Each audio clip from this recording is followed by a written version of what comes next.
Hello there guys, welcome back to Younes Talks Football, welcome back to a brand new video. I hope all of you are doing well. I hope you are, because today was absolutely unbelievable. I could not fathom what we've just witnessed. I said in my preview that I go into this confident just based on how Arsenal have been, not just for one or two games, the entire season. And we've literally gifted that on a plate. We've gifted them 3 points. We've gone, here you go. Here's 3 points. Take it. Charity FC is back, ladies and gentlemen. Before we get into the review, not the preview. I wish I could be doing a preview. I wish this never happened. Before we get into the review, I want to let you guys know today's video is brought to you and sponsored by the OneFootball app. All you need in relation to the football world, any updates, transfer news, videos, any relation to your team, your players that you want to check, any statistics, you will find on the OneFootball app. It's your last opportunity. Make sure that you head into the link in the description and participate in the giveaway that OneFootball are doing in collaboration with Ligue 1 in France, the French league. There are 4 teams that can win the French title. If you make a correct prediction, you will be in for a chance of winning any French jersey of your choice with any name on the back of your choice as well. So make sure you hit the link in the description, make your predictions, follow the instructions, and good luck. I hope you win and you get a nice shirt for yourself. Now, I hope you win something. Chelsea today just couldn't win a thing. You know, we couldn't finish our dinner, let alone actually put a ball in the net. Everything went wrong. Everything went wrong. And it wasn't just Chelsea on the pitch, it was off the pitch as well. I mean, if any of you were tuning into my watch along, you'd know the chaos that went down. I had to restart the flipping thing twice. You know, I had the third time lucky. Everyone shifted over to Twitch. It stopped working. Everything collapsed. And that was a sign. I should have taken that as a sign. I really should have. That was a sign that things were going wrong. And yeah, after that, it just really did all go wrong. It just was not our day. We go into the lineup and how Thomas Tuchel decided to start this one. There were a few changes, obviously bearing in mind rotation was key with the cup final on the weekend that we got to think about. This is how Thomas Tuchel lined up our team today. So he started with Kepa in goal. That was a surprise entry, but once again not surprising because he will be featuring in the cup final as he is our cup goalkeeper, and I think it's only right. Azpilicueta, Thiago Silva, Kurt Zuma coming in for a Rudiger who had a day off. Reece James at right wing back, Chilwell at left wing back. Billy Gilmore kept his place, this time alongside Jorginho in the double pivot. And we had Mason Mount back in the side alongside Pulisic and Kai Havertz up top. On paper, I looked at that lineup and I looked at Arsenal's lineup. And you could just see that, yeah, you know what, we should be okay. Considering the lineup we had against Manchester City and what we managed to do to them in their own backyard, I just thought there's no way, surely there's no way that Arsenal are going to come and do a number on us. There's no way. They'll come and do a job at the bridge. Nah. Hasn't happened in years. Definitely not happening now under Thomas Tuchel. Lo and behold, the impossible becomes possible. Absolutely outrageous in terms of how we conceded that first goal. And prior to that was where it went wrong. Prior to that, let's not even talk about the goal. Let's leave that to the side for a sec. How is Kai Havertz missing that one-on-one? That was when I started to get worried. When I saw he missed that, I'm thinking, yo, you know what? Maybe Arsenal are going to come into this game. Maybe things are going to start, not going wrong, but things are going to start shifting a little bit in Arsenal's favour, and we got to watch out. Because if you're missing that, yeah, you nick the ball, you're one-on-one, it's you and the goalkeeper, you've got the entire goal, pick a spot. Pick a spot. There's a bottom corner there and there's a bottom corner there. Just pick one. He thought, nah. I don't know what he tried to do, but it went into Rosette. Yeah, I don't know how. It's baffling how you think one-on-one. I just remember, and you can't really compare at that level, professional, the pace and all of that, I understand. But in terms of football, just playing football, when you're coming one-on-one with a goalkeeper, my instinct isn't to try and stick it in the top corner. I'm not trying to lift the ball. I'm trying to slot it. Whether it's on the right-hand side, on the left, or in between the goalkeeper's legs. I'm looking at what option is best. I'm not looking to hit it high. I don't know what business Kai Havertz had of trying to hit the ball up. Why? But that was where the danger started. And then immediately after that, we had the absolute howler. The absolute howler. Now, many people are going to be blaming Jorginho. Many others are going to be blaming Kepa. Many others are going to be blaming, I don't know, probably Havertz initially, which I agree with. But that goal, for me, they both had a part to play. They both had a part. Why?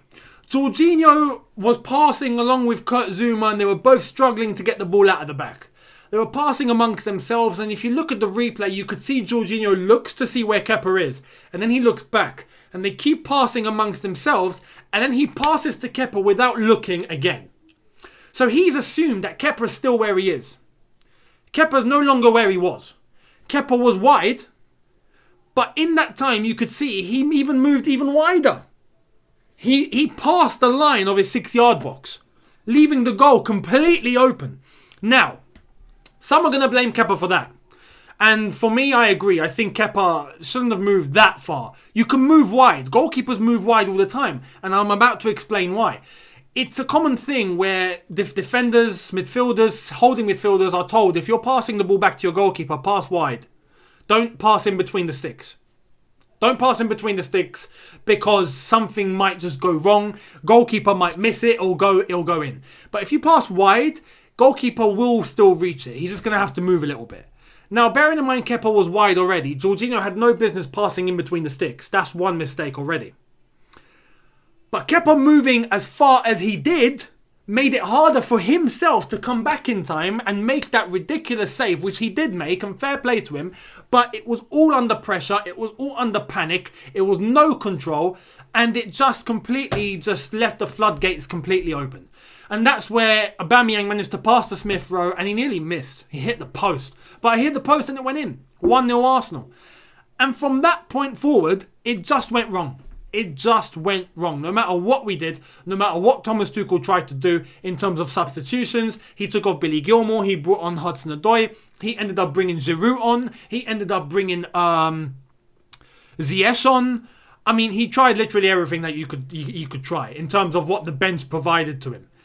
And nothing was working. Nothing was working. You look at some of the couple of claims there for penalties. I'm not going to come on here and say, the referee blew it. We should have got a penalty that cost us the game. No, we had chances. You look at the amount of attempts. I think we had 13 attempts and Arsenal had 4. Yet they won 1-0. I mean, this is the thing, yeah? Arsenal today just parking the bus. Not just parking the bus, but parking the plane. And I'm not going to complain about that. I'm not going to complain about that because that's Arsenal's right. That's Arsenal's right to set up in a way that is going to get them 3 points. We used to do it. Now, what I'm about to say is crazy, right?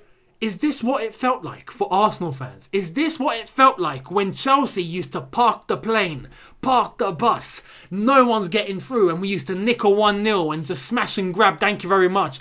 Is this what it felt like? Because I tell you what, it's flipping frustrating. We hit the bar twice after all of that madness. You just knew it wasn't going in. It just wasn't going in. Pulisic did end up scoring, but it was offside, and rightfully so. It was ruled out offside. You could just see, especially in that second half, it just was not our day. It just was not our day. It was not going to go in. But, yeah, it's sitting in the back of my head. Is this what Arsenal fans have felt for years when they used to play against us? Because, my goodness, it is really frustrating. It's very frustrating.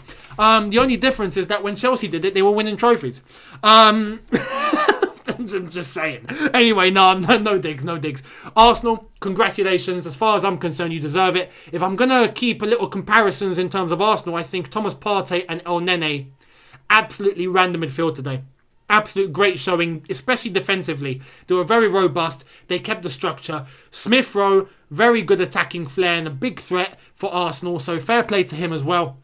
And defensively, they just had a really good structure, but we gave it to them on the plate. We gave them the goal, and we allowed them to set up in the way that they set up to protect their result, and they did. So fair play to them. They got the result that they wanted. I can't believe I'm saying that, but they beat us at the bridge. Now, what I'm going to do is end this video on a positive note. Yeah, I'm going to end it on a positive note. Now, you're probably looking at me and thinking, Younes, how could this be positive? We've lost 1-0 at home to Arsenal. I'm going to say this. 2 things. Firstly, this could be a blessing in disguise. Yeah, this could be a blessing in disguise because we've got a cup final on the weekend. It's nice that this result might actually bring the players down a little bit and humble them. Let's not get too cocky, too overconfident, too big for our boots, too. We don't want to get to a level where we think we're invincible, we're going to take on the world, and we're going to beat everyone. Like, no, because that's not how it works. It's nice to be a little bit humbled and to take the game on the weekend now very seriously because we need a reaction. Perfect time for a reaction is a cup final where a trophy is up for grabs against a Leicester team that have just beaten Man United. It's not going to be easy, but that is the big test now. So it could be a blessing in disguise. Then after that, we'll see what happens in relation to our remaining Premier League games. We still have to play Leicester in the Premier League and then Aston Villa, and then that's it. I suspect the top 4 race is going to go to the final day. If I'm making a prediction, I think we will find out, on the last day of the Premier League season, who is going to get top 4. Hopefully it's us. But my second point, where I want to end on a positive note, is this. The last time that Chelsea lost at home, at Stamford Bridge, to Arsenal, was what year? You're probably thinking, going, when was it? I'll tell you. 2012. I'm just saying. We'll end it on that. We're in the Champions League final. Let's focus on the 2 cup finals. Hopefully we can still secure top 4. Congrats to Arsenal. And maybe the stars are aligning. Fingers crossed. Thank you all so much for watching. Let me know all of your thoughts in the comment section below. How do you feel about today? As far as I'm concerned, look, it just wasn't our day. We should have done better, but it wasn't our day. It's as simple as that. We look forward now. Cup finals to think about. Let's win some silverware. Thank you all so much. Hit the subscribe button if you are new. Hit that notification bell to be notified once I've uploaded. Smash the like button if you did enjoy this video. Much appreciated. Don't forget to hit the OneFootball app link in the description and participate in that giveaway. It's your last opportunity to do so. So good luck. And I'll see all of you tomorrow for a brand new video. Thank you all so much for watching. Have a good one. Look after yourselves. Take care. And peace.